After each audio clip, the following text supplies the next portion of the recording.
এই পদযাত্রা থেকে আপনাদের কাছে বিনম্রভাবে আবেদন রাখছি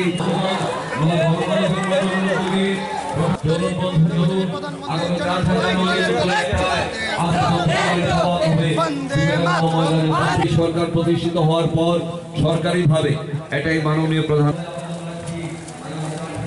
জনতা পার্টির সরকার নরেন্দ্র ভাই মোদী সরকার আসার পর এসছে।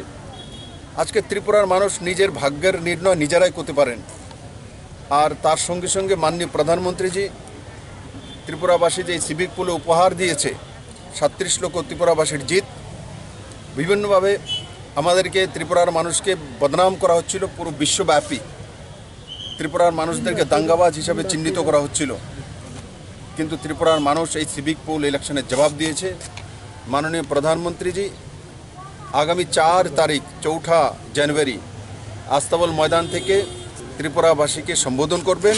ত্রিপুরার বাসীদের আশীর্বাদ নেওয়ার জন্য উনি আসছেন। আমরা আজকেই এই বনমালীপুর কেন্দ্রে প্রত্যেকটি মণ্ডলে এভাবে মিছিল বের হবে মাননীয় প্রধানমন্ত্রীজিকে স্বাগত করার জন্য, জনস্ফূর্ততার সঙ্গে ওনাকে স্বাগত করার জন্য আমরা নিজের নিজের এরিয়াতে জনজাগরণ করব।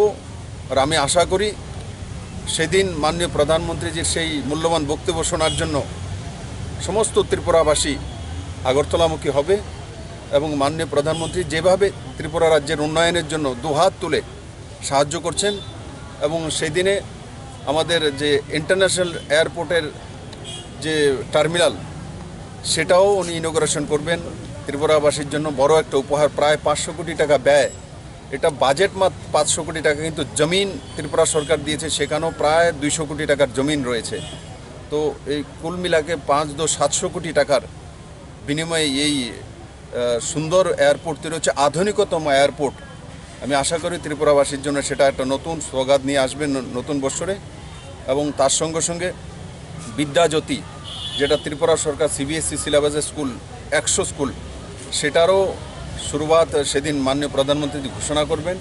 তার সঙ্গে সঙ্গে স্যাচুরেশন মোডে গ্রামীণ উন্নয়নে পঞ্চায়েতগুলির মধ্যে কেন্দ্র এবং রাজ্য সরকারের যে যোজনাগুলো আছে সেগুলো কমপ্লিটভাবে দেওয়ার জন্য সময়ের মধ্যে একমাত্র ত্রিপুরা সরকার শুরুয়াত করতে চলছে, সেটাও মাননীয় প্রধানমন্ত্রী সেদিন ঘোষণা করবেন, শুরুয়াত করবেন।